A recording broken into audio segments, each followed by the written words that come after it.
What we're talking about is money. Real money. Amigo money. No dough, no show. Bienvenue dans Hollywood's Bull, le podcast qui aime les blockbusters, surtout quand ils partent en couille. You see, Hollywood is writing our lives. I'd buy that for $1. It's no expense. Show me the money! Money!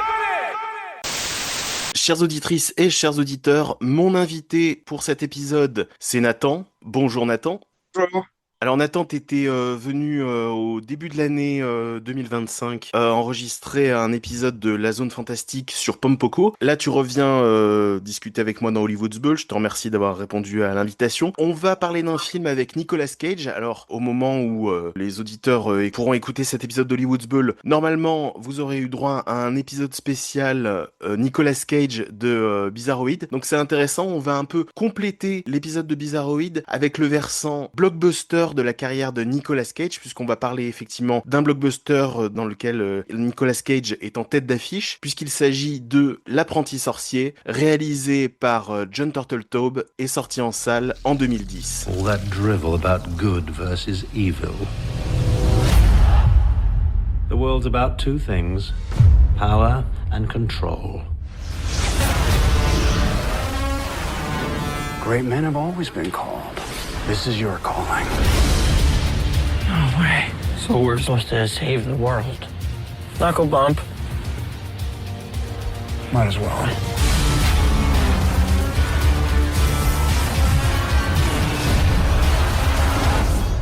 Dave, you should run.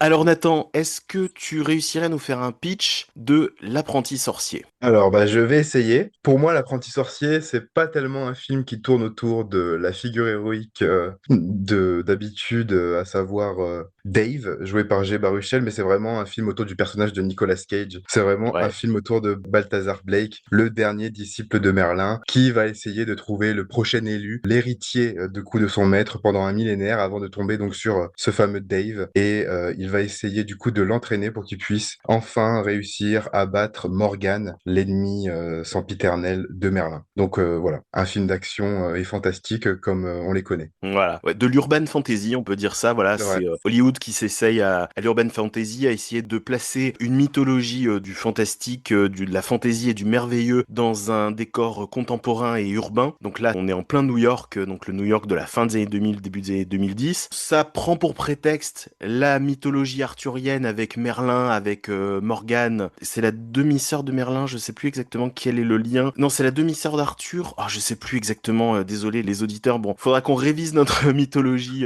arthurienne, mais en réalité, de toute façon, c'est pas très important parce que c'est vraiment un prétexte, hein, c'est vraiment, il pose juste les bases pour essayer de donner un fond de charisme à tous ces magiciens. C'est des mots-clés un peu historiques pour amener un maximum de monde. Voilà, exactement. Et puis après, le film, bien sûr, je trouve s'émancipe de ça et va vraiment proposer une formule de mélange d'action, comme t'as dit, action, aventure, des pointes d'humour, bien évidemment, le tout avec un ton assez léger, assez familial. On est dans une production Disney, hein, avec d'ailleurs aux manettes un peu un gars sûr de l'équipe de Disney, un peu un homme de confiance, un yes man, on peut dire, hein. C'est un peu péjoratif, mais de l'équipe de Disney, puisque c'est John Turteltaub qui a d'abord commencé dans la comédie avec Ninja Kids et avec Rasta Rocket qui a été un très gros succès pour Disney dans les années 90. Avec Nicolas Cage, il a fait juste avant ça Les Benjamin Gates. les deux Benjamin Gates, produit par Jerry Bruckheimer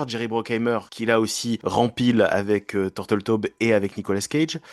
Alors pourquoi t'as choisi de parler de ce film tu l'as revu là pour l'occasion du podcast ? Je l'ai revu pour ce podcast, j'en gardais un très bon souvenir, je dois avouer. Alors, 2010, ça va faire 15 ans maintenant. J'avais probablement pas la même maturité sur le cinéma que j'ai aujourd'hui. C'est vrai qu'en le revoyant, j'ai vu quelques facilités de scénario que j'ai pas pu éviter, où je me suis dit, bon, c'est vrai que tout ce qui s'est passé, j'avais l'impression que j'aurais pu le prévoir dès la scène d'introduction, où tu vois un peu le grand maître avec plein de pouvoirs, ce petit jeune qui est l'élu et ce grand ennemi qu'on va voir tout le long du film. Mais je dois avouer que j'ai trouvé qu'il tenait bien la route par rapport à un peu l'époque, quand on se souvient toute cette époque de franchise avec tous ces films à la Percy Jackson à la Eragon, septième fils. C'était, je trouve, une bonne tentative pour un premier film quand je les compare un peu à ce qui sortait à cette époque. Alors, c'est pas du Harry Potter, c'est pas du Hunger Games, mais dans une seconde catégorie, j'aurais aimé voir jusqu'où ils auraient pu aller en essayant de faire un 2, un 3. Oui, bah c'est un film qui tient la route en termes d'action. Je me suis pas ennuyé. Alors moi, je dois t'avouer que j'ai pas passé un moment particulièrement agréable en revoyant le film. Je pense pas l'avoir vu en 2010. J'ai dû le voir un petit peu après, vers 2012-2013. Et déjà à l'époque, ça m'avait pas laissé un souvenir impérissable. Mhm. Je dois avouer que là, en le revoyant, je peux pas dire que je me sois ennuyé, mais voilà, comme tu l'as dit, il y a vraiment des facilités. C'est franchement pas un film mémorable. C'est un film qui va pas au bout de ses idées. Je trouve que c'est ça qui est vraiment dommage. C'est-à-dire que la magie te promet beaucoup de choses dans cet univers. Tu te dis que si c'était mieux ficelé avec Bruckheimer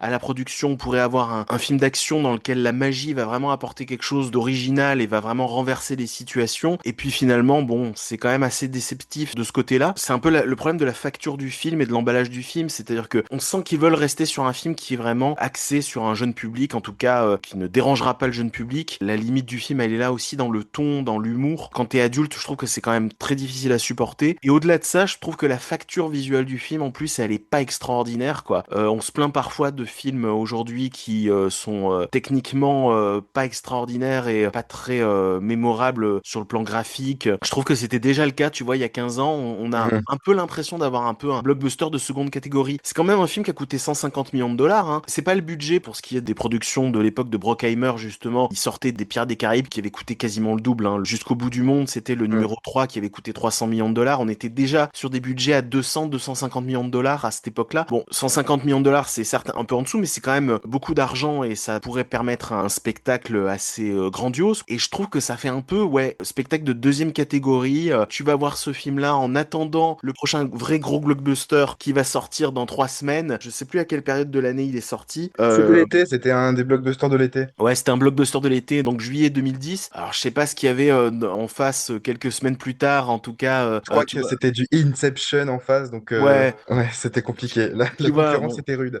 bon, avec toutes les limites que je trouve au cinéma de Christopher Nolan, il y a quand même quelque chose dans la facture de Inception qui a quand même plus de gueule, plus de classe que ce film-là, tu vois, on est d'accord, je pense. Je suis d'accord, je trouve ça tellement dommage parce que le texte source, c'est quelque chose qui me passionne, moi. Tu sais, ce côté un peu apprenti sorcier, cette personne à qui on va donner plein de pouvoirs et qui perd un peu le contrôle, mais qui est toujours sous le contrôle du maître. Alors certes, c'est vu et revu, mais je trouve que c'est un peu une histoire qui fonctionne bien à chaque fois. Et c'est vrai que j'aurais aimé peut-être voir un peu moins de cases qui ont été cochées côté action, où tu as l'impression qu'ils ont voulu enchaîner pour un peu prouver une sorte de lancée intéressante dans un monde qui va vous en mettre plein les yeux. J'aurais peut-être aimé un peu moins d'action et un peu plus de temps passé sur tenter de mettre au point une mythologie, pourquoi on Ouais. met toute cette partie sur Merlin, pourquoi on y ajoute des pouvoirs, etc. Bon, après, quand on va dans le détail, moi je me souviens surtout que j'avais été déçu quand j'avais vu que leur explication pour les magiciens, c'était, tu sais, cette raison qu'on a écoutée 100 fois. La plupart des humains utilisent 10% de leur cerveau. Ouais. Nous, on utilise tout notre cerveau. Bon, c'est vraiment encore une fois l'argument de la facilité. Mais c'est vrai que de base, le texte source était quand même assez intéressant. Et la scène, par exemple, bon, l'une des meilleures scènes du film où, du coup, il recrée un peu, tu sais,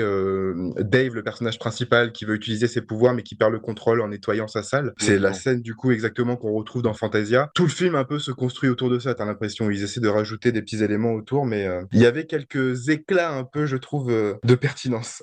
Oui, ils ont pas pu faire un live action autour du dessin animé du segment de Fantasia autour de la scène des balais avec l'apprenti sorcier qui était joué par Mickey. Ils se sont pas dit on va pouvoir faire 2 heures autour de ça, donc mais ils rendent hommage à cette scène. Bon, après tout, pourquoi pas, effectivement, c'est l'histoire aussi là de l'ancrer dans un patrimoine de C'est ça? contes. Donc moi je dis pourquoi pas après tout. C'est intéressant ce que tu dis quand tu dis que justement c'était pas assez développé la mythologie et que t'aurais aimé davantage de mise en place dans cet univers où le personnage de Dave découvre progressivement les univers, découvre progressivement les artefacts magiques, voit la réalité d'une autre façon parce qu'il comprend qu'il y a des magiciens, ce qu'il y a dans Harry Potter quand il découvre qu'il Exactement. était donc un moldu et qu'il bascule dans une autre réalité, dans des choses qui lui avaient été cachées jusque-là. Et là dans le film, moi je me demande en fait, si tu veux quand tu regardes le film, tu vois que la durée du film elle est de 1h49 il me semble. C'est ça. Je trouve que c'est étonnamment court. Ouais. Tu retires le générique de fin, il y a 1h40 de film quoi. Et je me demande en fait s'il y avait pas d'abord une première version du script et peut-être même du montage qui était pour un film de 2h10, 2h15, comme les autres productions qu'on a citées, comme les Benjamin Gates qui dépassent les 2 heures, comme d'autres récits d'aventure et comme chez Disney, les Pirates des Caraïbes, là, qui dépassent même les 2h15, 2h20, ou les Harry Potter, le film, effectivement, on peut le comparer Harry Potter avec ce côté apprenti sorcier justement, et ben je me demande si à l'origine il n'y a pas derrière ce film une version de 2h10 dans lequel toute la première partie est un peu plus longue et est un petit peu plus mise en valeur. En fait, il y a 2 prologues au film, hein. Il y a 2 périodes d'introduction et 2 séquences d'introduction. Une première qui se passe au 8e siècle, si je dis pas de bêtises. Ça, c'est résumé en, j'ai regardé sur la barre de lecture, 4 minutes. T'as 4 minutes de l'affrontement de Merlin avec ses disciples, le disciple qu'il trahit, qui est joué par Alfred Molina, Monica Bellucci, l'amour de Balthazar, Véronica qui est enfermée dans une espèce d'amulette, enfin voilà. Et ensuite, Balthazar Blake qui, au fil des siècles, parcourt le monde jusqu'à trouver le premier Merlinien, trouver ce disciple-là. C'est expédié en 4 minutes. Et t'as des scènes où t'as Nicolas Cage habillé époque victorienne, habillé début du 20e siècle, en Inde ou je sais pas dans quel pays en Europe. Tu vois ça 10 secondes et tu dis mais à l'origine c'était vraiment censé être aussi court, ou est-ce que vous avez pas été satisfait d'un premier montage, les séances tests ont pas été suffisamment enthousiastes et vous avez tout remonté parce que ça paraît vraiment très vite expédié. T'as cette première période qui est vite expédiée et ensuite t'as l'enfance de Dave qui a 10 ans, sa première rencontre avec cet univers fantastique qui dure 10 minutes de plus quoi. Mais donc finalement toute cette mise en place elle prend juste un quart d'heure alors qu'elle se passe sur plusieurs époques et tu pourrais te dire qu'il y avait peut-être moyen peut-être de détailler un peu plus les choses, d'accentuer ce côté regard émerveillé d'un enfant sur ce monde-là, tu vois,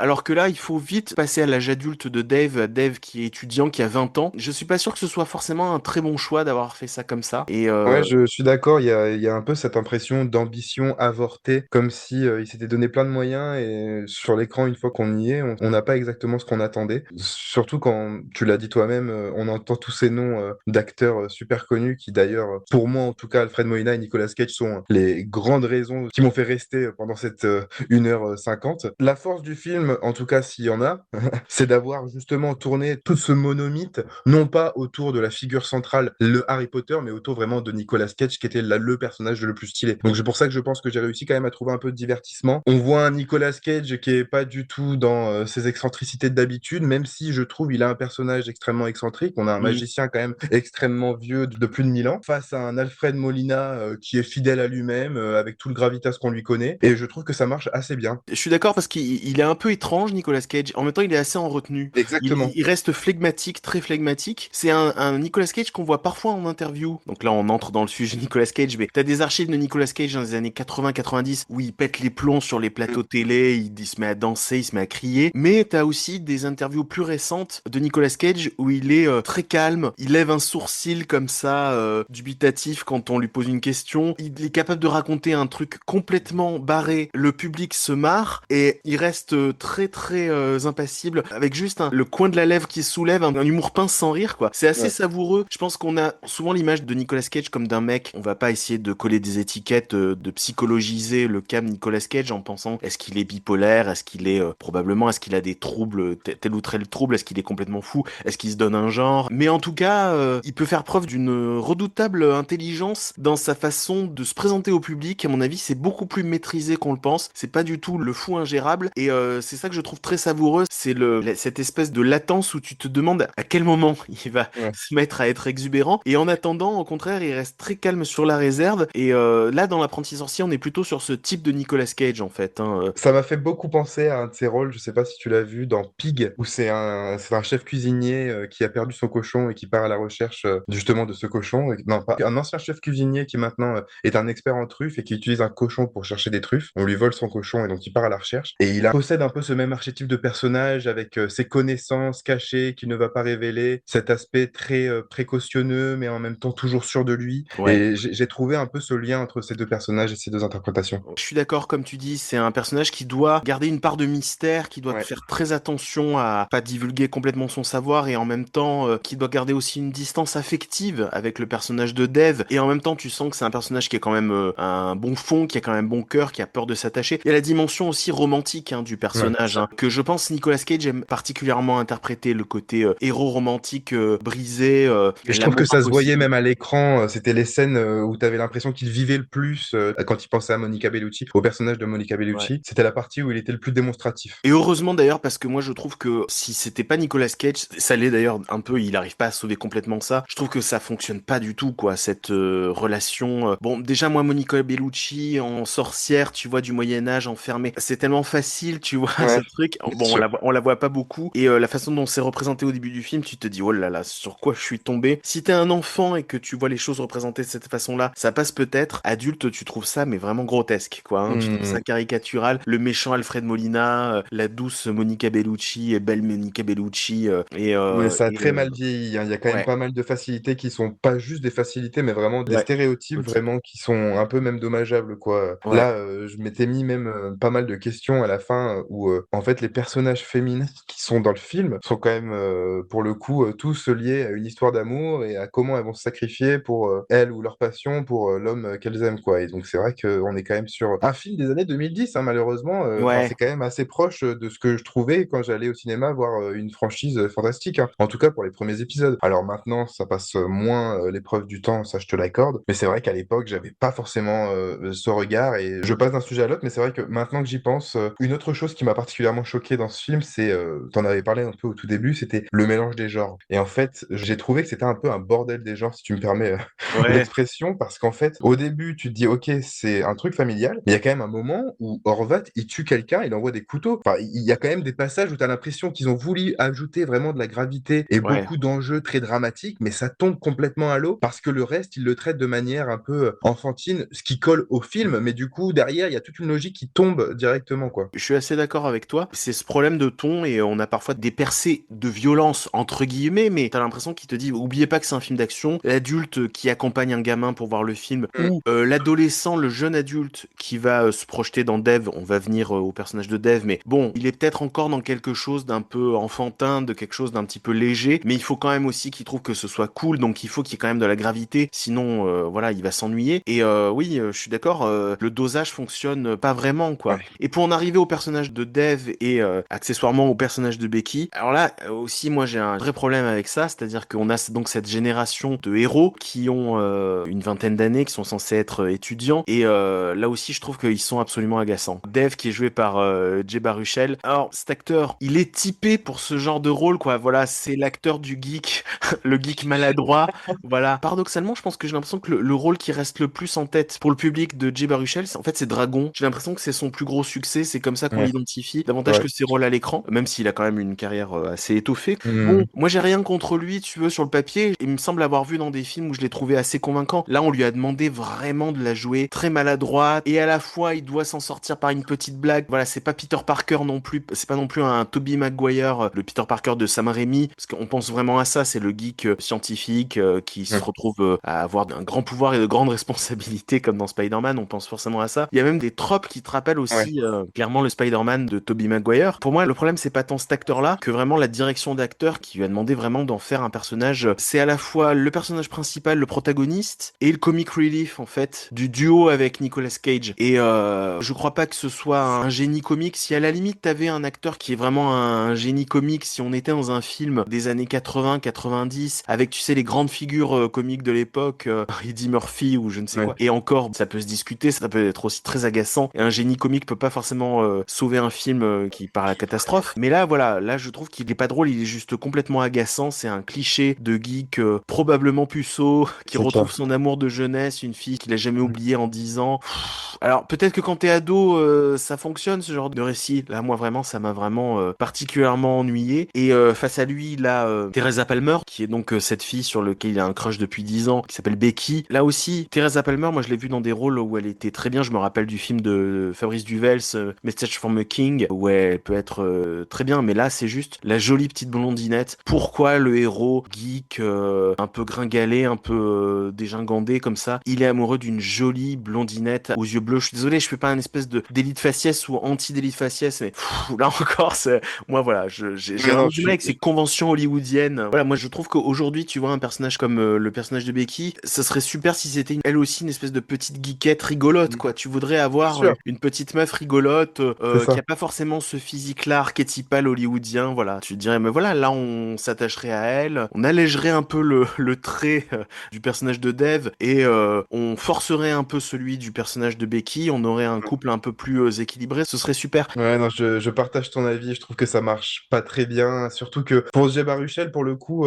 je pense que c'est le personnage qu'il a le plus joué. Je me souviens, moi, de son rôle où il joue son propre rôle dans This is the End, ou comment ça dans s'appelait, This ouais. Is the End, Ouais. exactement. Et c'est un peu ça. C'est le le gars qui est dans son coin, qui a pas trop d'amis, qui a du mal à aller vers les autres. Et je trouve que ça marche pas. Alors, je pense qu'il peut être plus convaincant parce que oui, j'ai aussi en tête quelques performances qui étaient un peu plus qualitatives, mais et je pense que de manière générale, comme tu l'as dit, il y a un problème de scénario et d'écriture des personnages, même la manière dont ils se parlent, ça tombe plat à de nombreuses reprises. Il n'y a pas énormément d'alchimie entre justement ce cœur battant, ce couple dans le film. C'est assez décevant et du coup, ça nous amène à décrocher assez rapidement quand tu l'as dit. Hein. Moi, franchement, c'était aussi compliqué. Après, je me suis quand même vu rire à quelques blagues assez faciles, mais bon, ça c'est parce que je pense que j'ai gardé un peu cet attrait pour l'humour un peu hollywoodien qu'on retrouve un peu dans les Marvel sur les blagues un peu bêtes et méchantes. Mais bon, c'était pas facile. J'ai compris pourquoi je l'avais aimé quand j'étais petit, parce que je pense que c'était vraiment l'aspect magique. J'ai trouvé que la représentation de la magie avait quelques originalités, tu vois, la Ouais. manière dont il va ralentir Horvat grâce à un sortilège, la manière dont il arrive à changer d'un coup les chiens en images. C'est peut-être juste des représentations un peu originales qui, moi, m'avaient un peu mis des étoiles dans les yeux. J'essaie de comprendre pourquoi j'avais aimé autant ce film par rapport à mon expérience d'il y a une semaine qui était bien différente. Pour ce qui est de la magie, c'est vrai que bon, ça déploie des idées. Je vais pas être injuste avec le film, il y en a deux, trois que j'avais oublié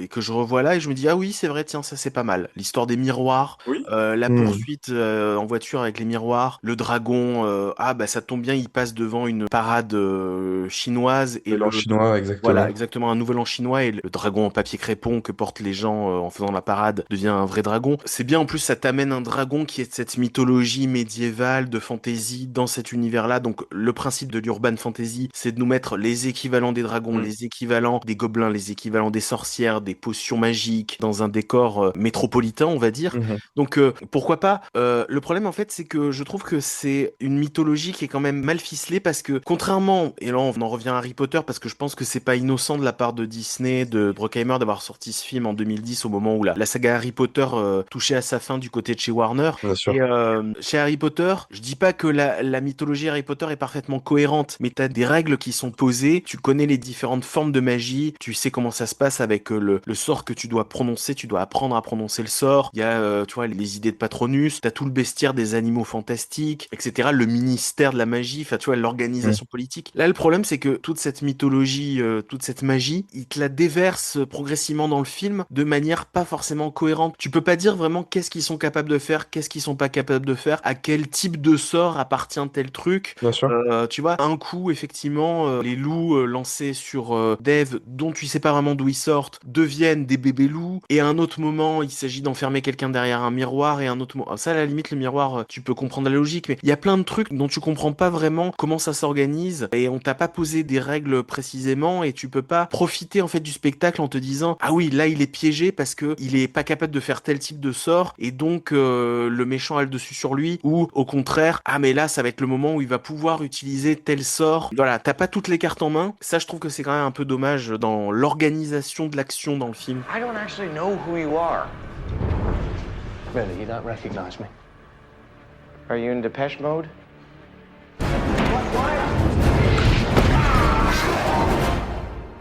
Oh, this is high school all over again. All right, I'll tell you what. Hit me with your best shot, your most powerful spell. Okay. No, I'm joking. Nothing has happened. Yeah, it doesn't help me. Enough, you idiot.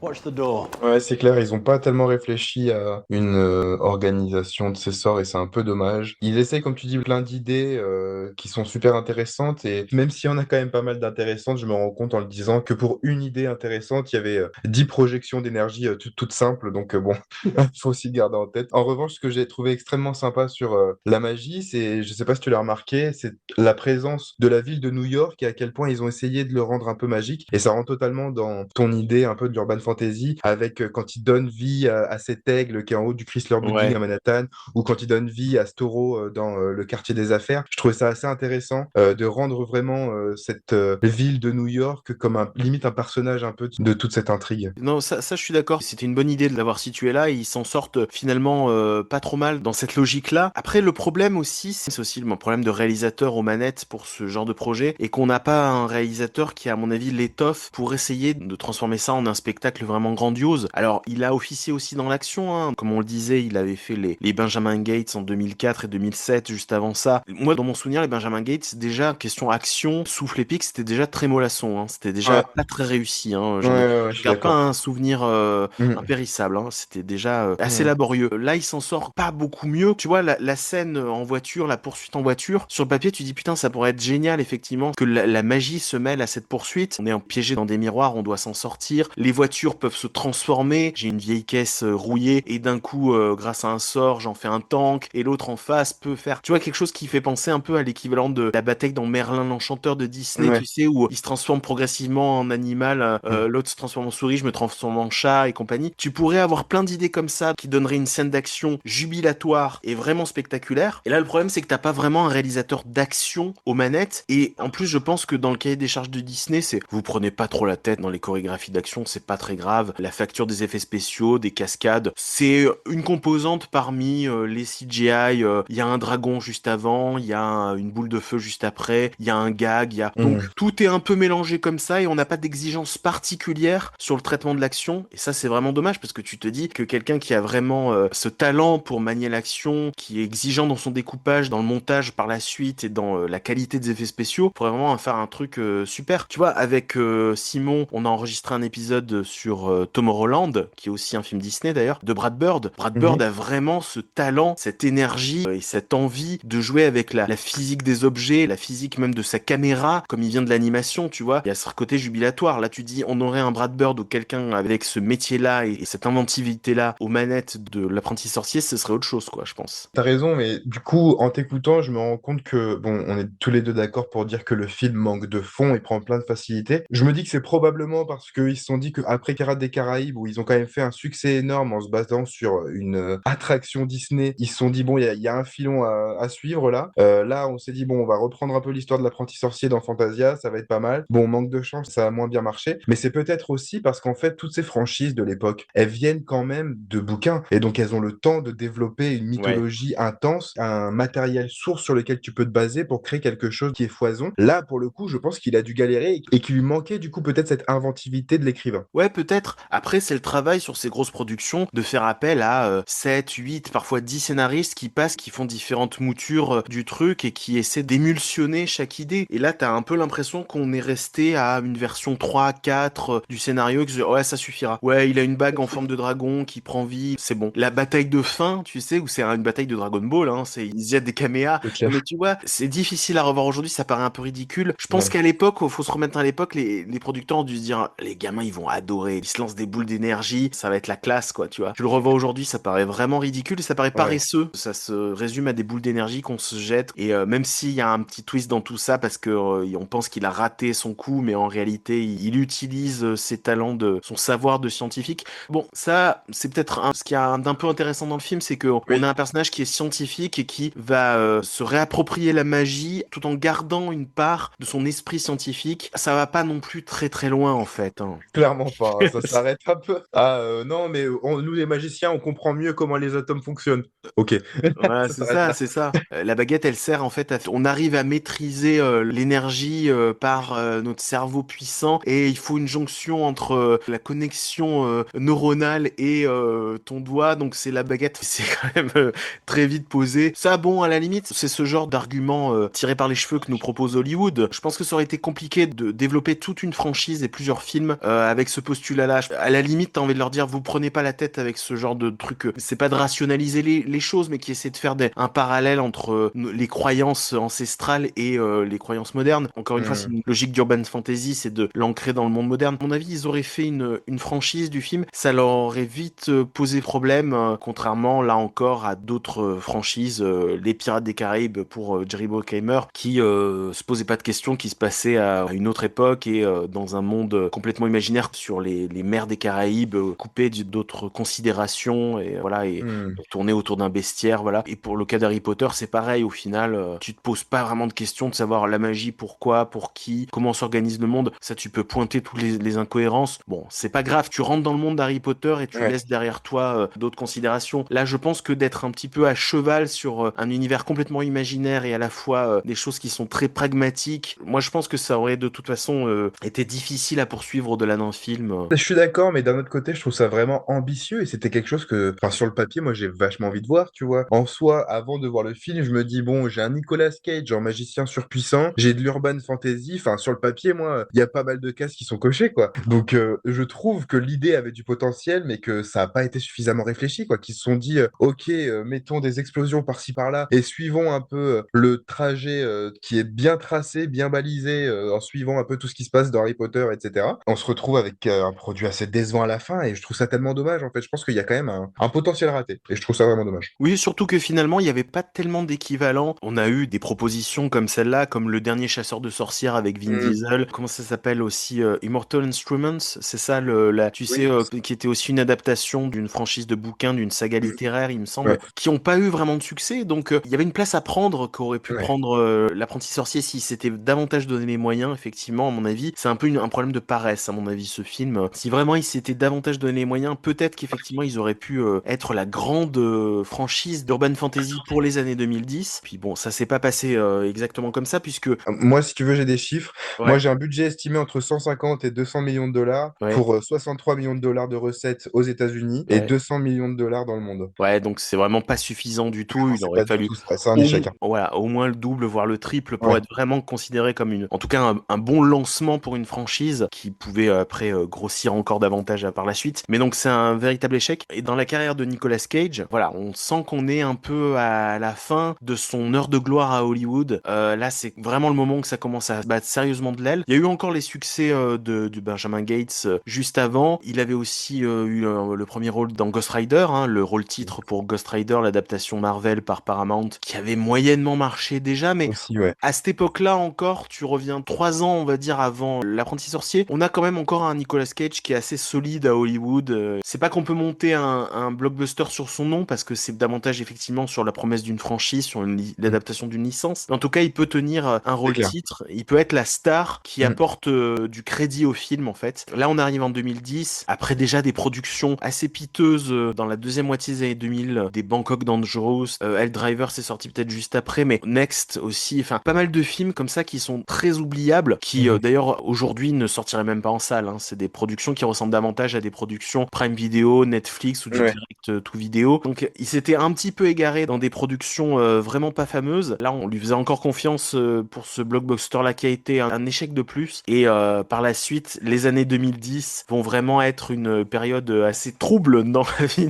de Nicolas Cage. Même s'il y a quelques petites productions intéressantes sur la première moitié des années 2010, il faudra quand même qu'on attende la fin des années 2010 pour qu'on ait de nouveau des propositions intéressantes dont on a parlé dans Mm. Bizarroid dans sa carrière. Mais cela dit, qui reste dans de la série B, enfin qui reste dans des petits budgets. Il choisit peut-être un peu mieux ses rôles. Sa situation financière a l'air d'être un petit peu meilleure qu'elle l'était il y a 10 ans. Ouais. Et donc, il signe plus tout et n'importe quoi et il redonne envie à des réalisateurs un peu intéressants comme Os Perkins, le réalisateur de Longlegs, de faire des films intéressants, des films de genre intéressants, des films étranges, des études de personnages extravagants, marginaux. Mais dans l'apprenti sorcier, il va vraiment manger son pain noir, hein, Nicolas Cage. Et voilà, les portes des grands studios vont se fermer, dont celle de Disney, avec laquelle il avait quand même fait un bout de chemin. Déjà à partir de Rock, en fait, c'est par Disney qu'il a aussi eu son statut de star de blockbuster, puisque le premier vrai blockbuster qu'il ait fait juste après son Oscar avec Living Las Vegas, c'est Rock en 96, et c'était déjà Touchstone, c'était déjà Bruckheimer, Michael Bay aux commandes, donc on était déjà dans cette famille-là. Puis après, il a fait Les Ailes de l'Enfer, toujours une production Bruckheimer. Et puis voilà, ensuite, on a eu effectivement du Benjamin Gates ou du Ghost Rider. Voilà, là, c'est la fin de cette période pour Cage. Je sais pas exactement, lui, comment il a vécu. Je me demande s'il y avait pas aussi un peu de fatigue de sa part de rester dans ces productions-là. Tu vois, dans son attitude, comme on a dit, flegmatique dans le film, est-ce que nous, on essaie de l'idéaliser un peu, on la réinterprète en mieux, mais en réalité, est-ce qu'on n'a pas un acteur Qui a juste souffle un envie d'être peu? là. Ouais, c'est ça. Qui a pas complètement envie d'être là. Ouais. Je me demande s'il y avait pas aussi un peu de fatigue à Nicolas Cage d'être dans ce système hollywoodien et dans ce type de production. C'est vrai que on peut se demander pourquoi il a jamais réussi à être un peu une star d'une saga. Bon, il y a Benjamin Gates, mais encore que par rapport à d'autres sagas, ça n'a pas non plus super bien fonctionné, quoi. Et c'est vrai que par rapport au profil qu'il a, on peut se demander pourquoi il a jamais réussi. Alors, moi, c'est vrai que j'adore un peu cette nouvelle phase qu'il a en ce moment sur des films à petit budget avec des rôles très travaillés. J'aime beaucoup, donc je me dis que peut-être c'était ça qu'il cherchait depuis le début. Là, typiquement, sur les derniers films que j'ai vus de lui, qui étaient justement Pig et Dream Scenario, que j'ai trouvé à chaque fois que c'était des performances qui étaient extrêmement différentes les unes des autres, avec une subtilité qui lui est propre, quoi. Mais c'est vrai que ça a toujours été de toute façon un acteur, une star étrange. Ce Nicolas Cage, je me suis toujours demandé mais comment il en est arrivé à être une star d'action par exemple dans Rock ou dans Les Ailes de l'Enfer. C'est très étrange d'avoir quand même ce type avec ce physique-là, avec ce jeu un peu outré comme ça, baroque on va dire. Et pourtant il a été quand même été à un moment une star. On a oublié aussi Volteface. C'est étrange en fait que ce mec se soit retrouvé à la tête de ce production et se soit retrouvé à travailler pour Disney, que Disney lui ait fait confiance pour être Balthazar Blake, justement le maître sorcier, qui est pas le vieux maître. Effectivement, on n'est pas sur du Obi-Wan Kenobi ou du Gandalf ou du Yoda. Hein. Il a la classe, il a un long cache-poussière, une super voiture des années 20 ou des années 30, je sais plus. Il est censé être cool. Bon, il a cette coiffure. On a un peu l'impression d'un chanteur d'un groupe emo rock de l'époque, quoi. Tu vois, c'est quelque part entre, je sais pas moi, Within Temptation et Nightwish. Tu vois, tu pourrais l'imaginer dans un groupe comme ça. Alors après, ouais, effectivement, ça apporte de la saveur au film. C'est pas plus mal d'avoir cet acteur-là que d'avoir un acteur un peu plus falot, un peu plus classique. C'est vrai que tu te dis que si le film avait été fait avec un autre acteur de cette génération, mais beaucoup plus propre sur lui, quoi.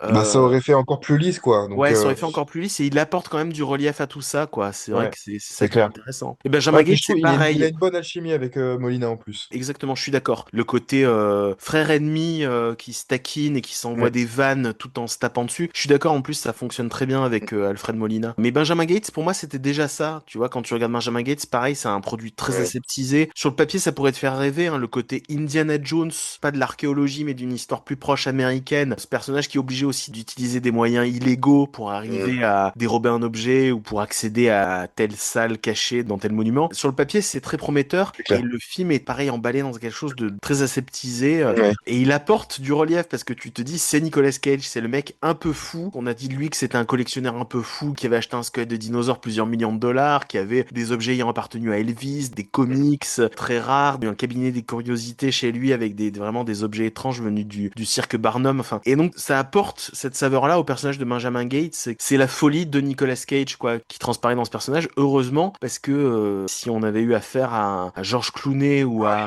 Matt Damon. Ça aurait été beaucoup trop lisse. Non, mais je suis d'accord avec toi, il y a ce côté étrange qu'il arrive à rajouter dans tous ses rôles, même dans ses rôles qui sont pas les mieux écrits et pour lesquels il fait pas tant d'efforts, par exemple celui de Balthazar dans L'Apprenti Sorcier, qu'il arrive à rajouter. Après, je pense que de manière générale, il était quand même dans une période où faire un Disney, un blockbuster Disney, c'était un peu peut-être l'évolution normale, peut-être une case à cocher dans la carrière d'un acteur, non? Peut-être qu'effectivement, on était tellement sur une époque où il fallait de toute façon des franchises, il fallait Ouais. vraiment, c'était plus des blockbusters en one shot, comme 15 ans plus tôt, on va dire, quand il arrive dans le système du blockbuster et qu'il s'est dit, bah, il va me falloir aussi ma franchise à moi, comme Depp avait la sienne, Johnny Depp avait la C'est ça. sienne à ce moment-là avec Pierre des Caraïbes, comme les différents acteurs, à mon avis, essayaient de lancer leur franchise. Peut-être qu'il s'est dit ça, ouais, pour des questions bien sûr d'argent, de gros cachets pour ce truc-là, et puis pour peut-être aussi essayer d'entretenir une carrière, de se dire, je sais que j'ai cette sécurité-là, j'ai ce crédit-là à Hollywood, et peut-être qu'à côté, je peux continuer à faire des films un peu plus intéressants comme il avait fait,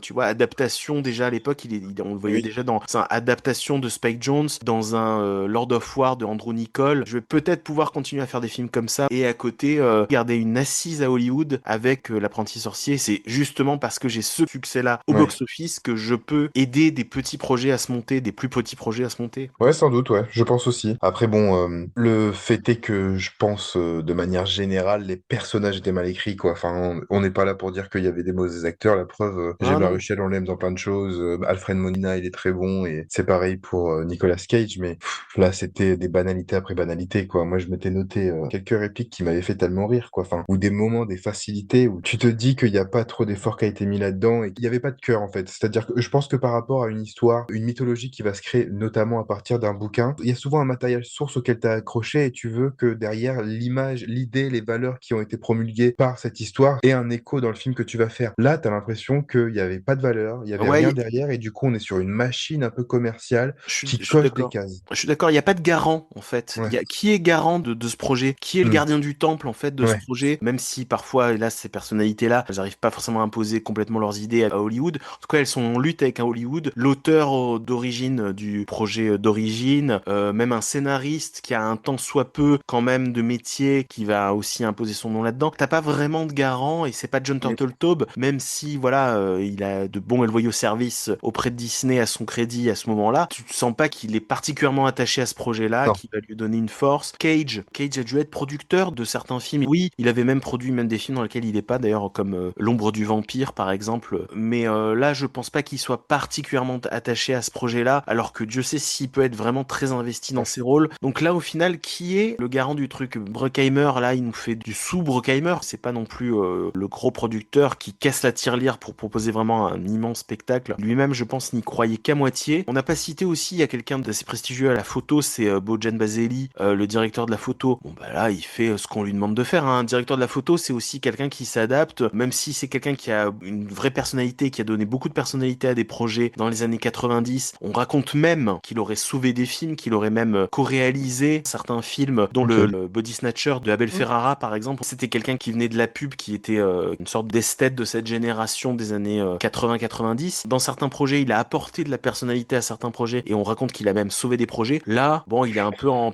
pilotage automatique. Tu sens qu'il fait, bon, je vous fais les images que vous voulez avec les bons filtres, avec vraiment cette image de cette époque-là. On se plaint parfois de la facture de certains blockbusters aujourd'hui qui nous paraît pas vraiment très soigné et qui paraît même parfois un peu cheap. Je trouve que c'est déjà présent dans L'Apprenti Sorcier. Il y a déjà des effets spéciaux. Le dragon, pour parler du dragon, il ressemble à rien du tout. Dans son exécution et même dans son design, t'as vraiment l'impression qu'ils se sont pas du tout pris la tête pour le dragon. Il y a quand même un dragon qui apparaît dans New York, les gars, quoi. Tu vois, ça devrait être une c'est scène clair. très importante. C'est Ouais, ridicule, quoi. c'est clair, et c'est surtout dommage parce que c'est inégal. Il y a quelques moments où tu sens qu'il y a des moyens, il y a des idées, comme on a parlé, la scène des miroirs, etc. Tu sens que parfois, tu vois où ils ont mis l'argent. À côté de ça, il te faut une scène avec un dragon, et le dragon est ridicule. Donc forcément, la suspension d'incrédulité, elle est tout de suite Ouais. abasourdie, mais bon. Même la musique de Trevor Rabin, tu vois, c'est pareil. Ouais. On a un Trevor Rabin à la musique. J'ai rien contre Trevor Rabin, mais c'est pas une grande signature. Pareil, il est t'as l'impression qu'il est un peu en pilotage automatique. Voilà, il manque des thèmes marquants, il manque une originalité à un tel ou tel moment, de l'émotion, de la poésie qui pourrait aussi passer par la musique. Ouais, il n'y a pas grand-chose de mémorable. On est sur un Ouais, produit final qui répond, à mon avis, à un cahier des charges, et ça se voit un peu. ouais, clairement. For now, all you need is a basic combat spell, making fire. What causes molecules to heat up? They vibrate?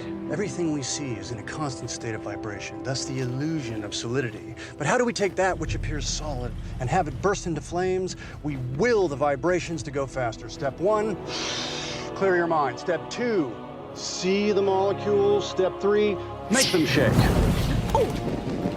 Got it? No, I definitely don't got it. Trust the ring, Dave.